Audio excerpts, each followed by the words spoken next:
প্রশংসা সেই মহান রব্বুল আলামিনের, যিনি আমাদের সকলকে আজকের মতো এমন একটি সুন্দর দিনে এমন একটি সুন্দর জায়গায় এসে হাজির হওয়ার তৌফিক দান করেছেন। সকলে বলি আলহামদুলিল্লাহ।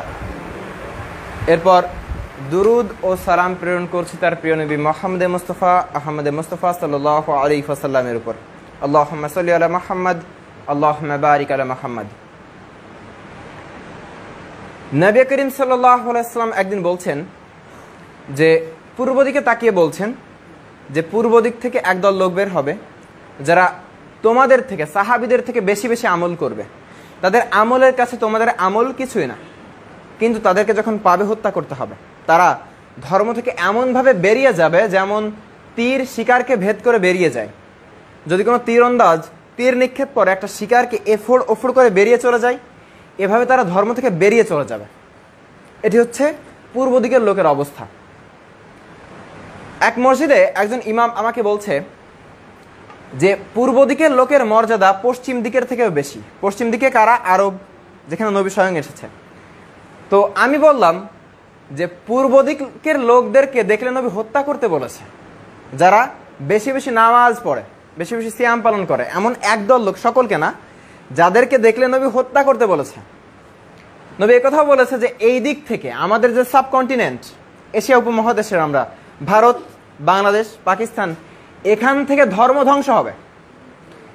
কিন্তু তিনি কি বলছে যে পূর্ব দিকের মর্যাদা পশ্চিম দিকের থেকেও বেশি। অথচ নবী বলে গিয়েছে যে শেষ জামানায় ইসলাম সারা পৃথিবী ঘুরতে ঘুরতে দুইটা মসজিদে প্রবেশ করবে, মসজিদে নববী এবং মসজিদুল হারাম। এই দুইটা মসজিদে ইসলাম প্রবেশ করবে।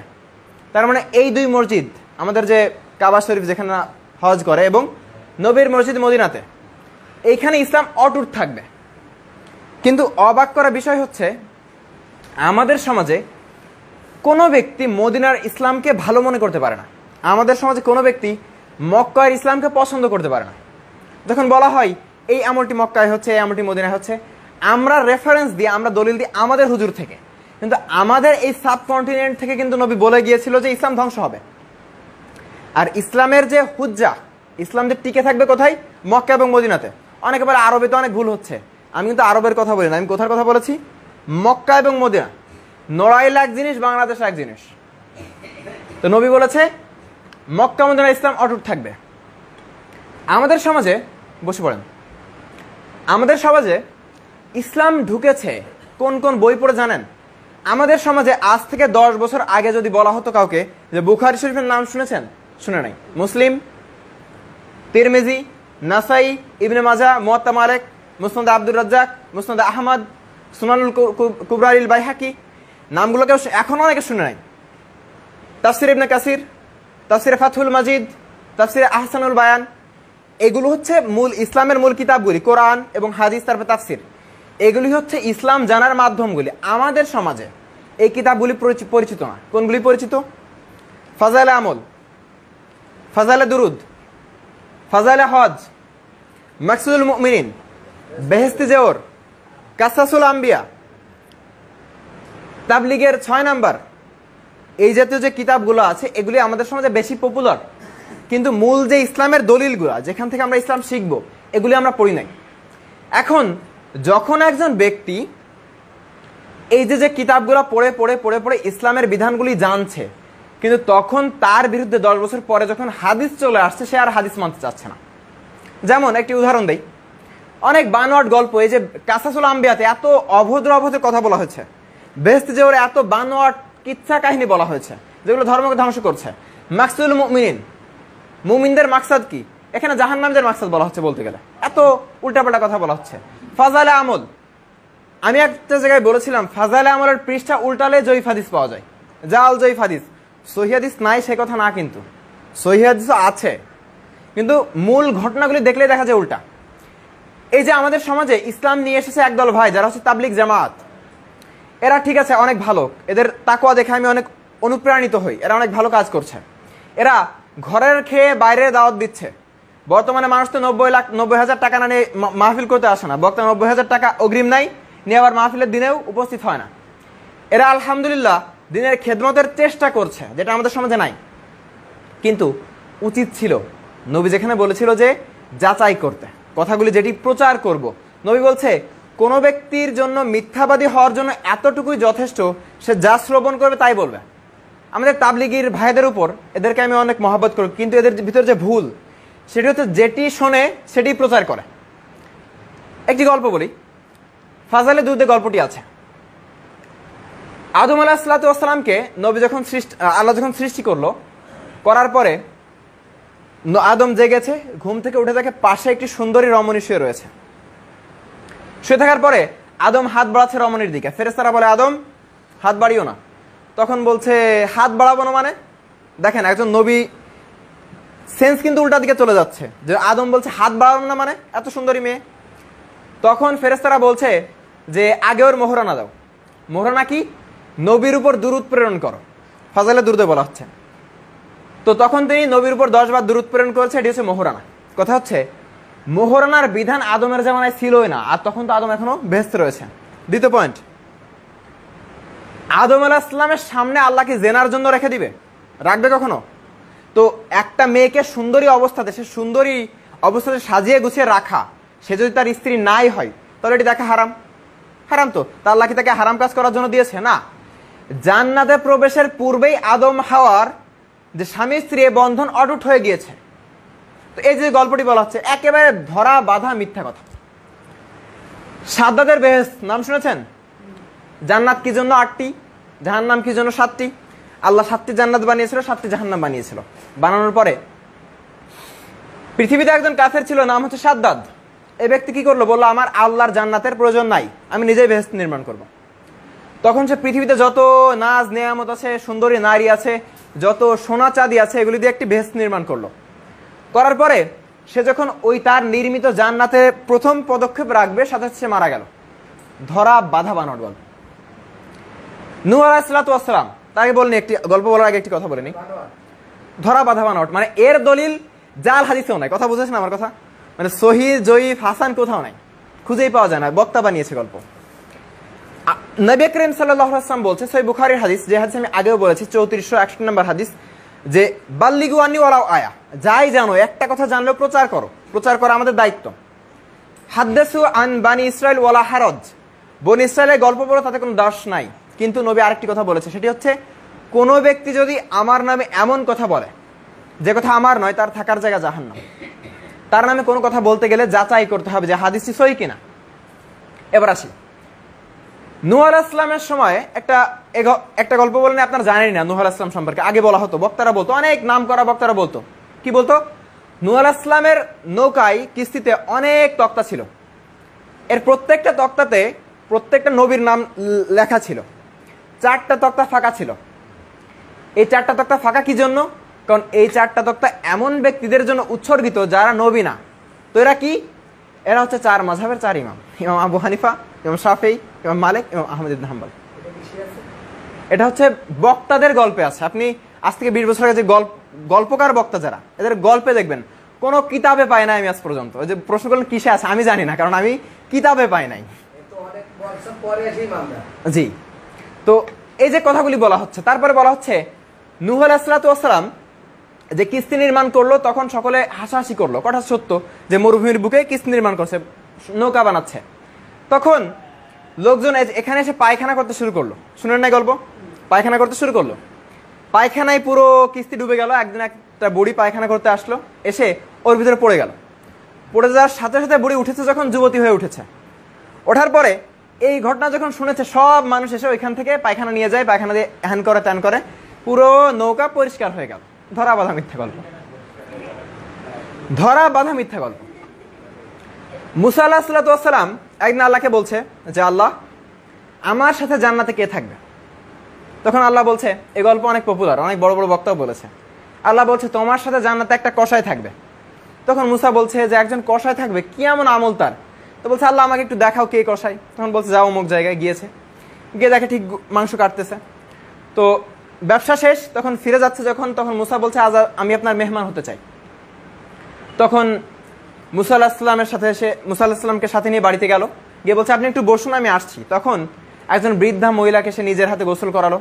সেই কসাই গোসল করিয়ে সুন্দর করে কাপড় টাপড় পরিয়ে দিয়ে, খাইয়ে দাইয়ে দিয়ে ঘুম পাড়িয়ে দিল। তখন মুসাকে এসে বলছে যে মুসার কাছে আসলে মুসা বলছে যে ইনি কে? বলছে ইনি হচ্ছে আমার মা, এনার সেবা করি, এনার সেবা করে আমার দিন কাটে। তখন মুসা আলাইহিস সালাম বুঝলো যে কি জন্য এই কষায় তাসতে জান্নাতে। এর কোনো সনদই নাই, এই গল্পের কোনো সনদই নাই, ধরা বাঁধা গাঁজাখুরি গল্প।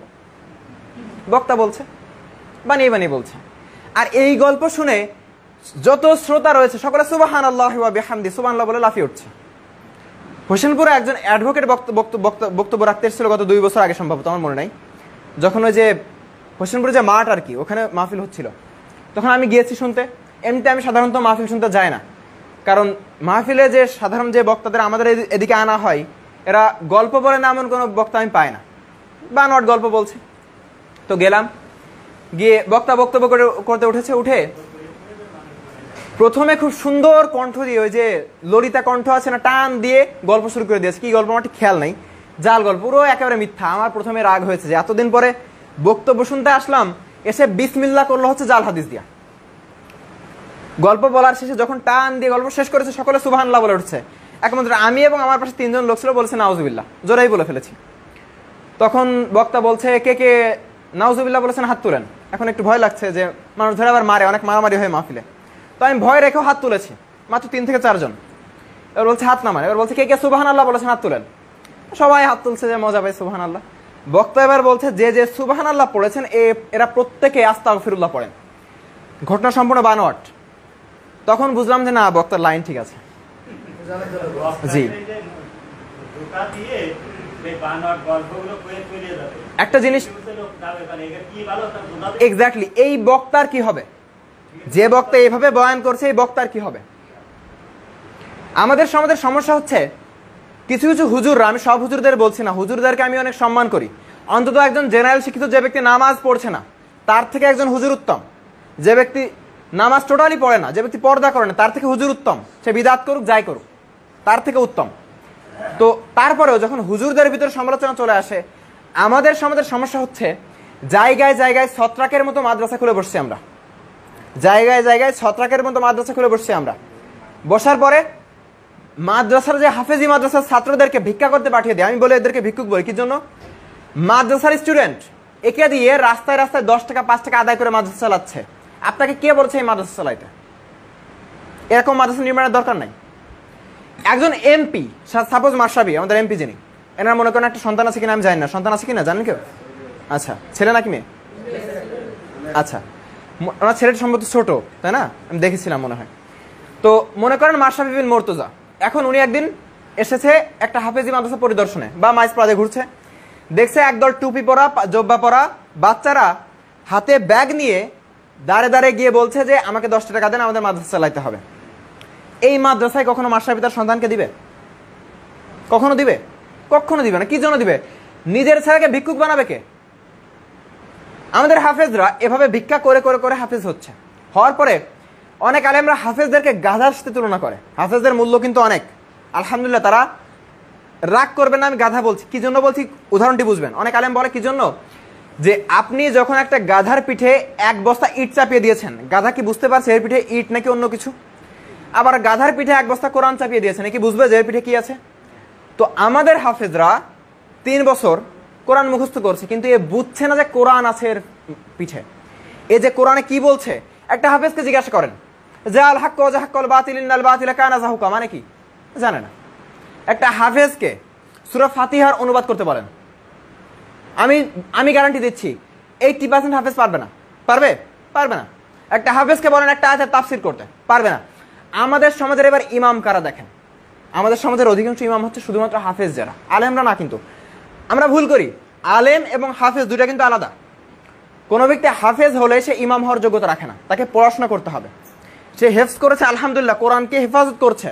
কিন্তু আমাদের সমাজে এই হাফেজরা এইভাবে হেফজ করতেছে এবং পরবর্তীতে যা শুনছে সেটি প্রচার করছে। কারণ সে তাকে যখন বক্তব্য করতে হবে, একজন হাফেজ 3 বছর হাফেজই পড়ছে, পরে 3000 টাকার বেতন নিয়ে চাকরি করছে।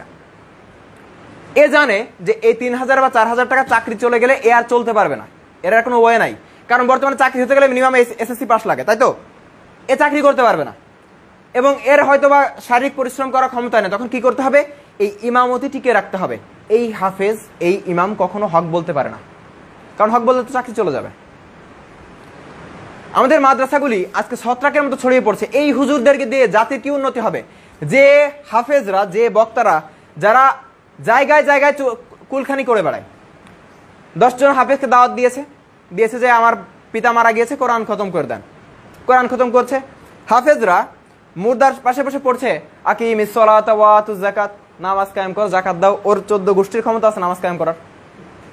বলছে ইয়া আইয়ুহাল্লাযিনা আমানু সাল্লু আলাইহি ওয়া সাল্লিমু তাসলিমা, সালাত আদায় করো হে ঈমানদাররা। ওর 14 গোষ্ঠীর ক্ষমতা আছে সালাত আদায় করার? ক্ষমতা নাই। এখন পড়ে কি লাভ? হাফেজ শেষে কোরআন খতম করেছে, 200 টাকা পকেটে ধরে দিয়েছে, হাফেজ খুশি হয়ে গিয়েছে। এই হাফেজ জাতির কি উন্নতি করতে পারে? এর থেকে বর্তমান বাংলাদেশকে পরিবর্তন করতে হলে বর্তমান বাংলাদেশের অধিকাংশ ইমাম কিন্তু এরাই হচ্ছে ইমাম। আমরা ইমাম খুঁজি যখন, জানেন কি রকম? যে কোন ইমামের টাকা কম লাগে। আমরা দেখি ইমামের টাকা কার কম লাগে, তাকে আমরা ইমাম হিসেবে নিযুক্ত দেই। আমি একটা জায়গায় বসে রয়েছে, একটা মসজিদে ইমাম বাছাই করতেছে, মসজিদের সভাপতি আছে, সেক্রেটারি আছে, অনেকে বসে রয়েছে। তো বলছে হুজুর কত নেবেন? হুজুর বলছে আমাকে 3500 দেওয়া লাগবে। বলছে না, এত বেশি হয়ে যায়, 2500 দিব। তো না, বলছে আপনারা 2500 বেশি দিতে পারবো না। তখন বলছে আমাকে মিনিমাম 3000 দেওয়া লাগবে, নাহলে আমার স্ত্রী আছে, আমি সংসার চালাবো কিভাবে? তখন দামাদামি করে বলছে যে না, 2700 হলে ঠিক।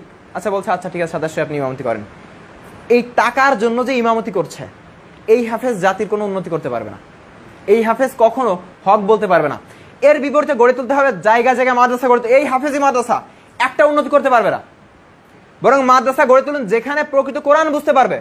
জাকির নায়কের মতো নির্ভীক সেনা গড়ে তুলতে হবে, যার বিদ্যার সামনে পৃথিবীর কোনো বিদ্যা টিকবে না, যার যুক্তির সামনে পৃথিবীর কোনো যুক্তি টিকবে না, যার জ্ঞানের সামনে পৃথিবীর কোনো জ্ঞান টিকবে না। এরকম নির্ভীক সেনা গড়ে তুলতে হবে।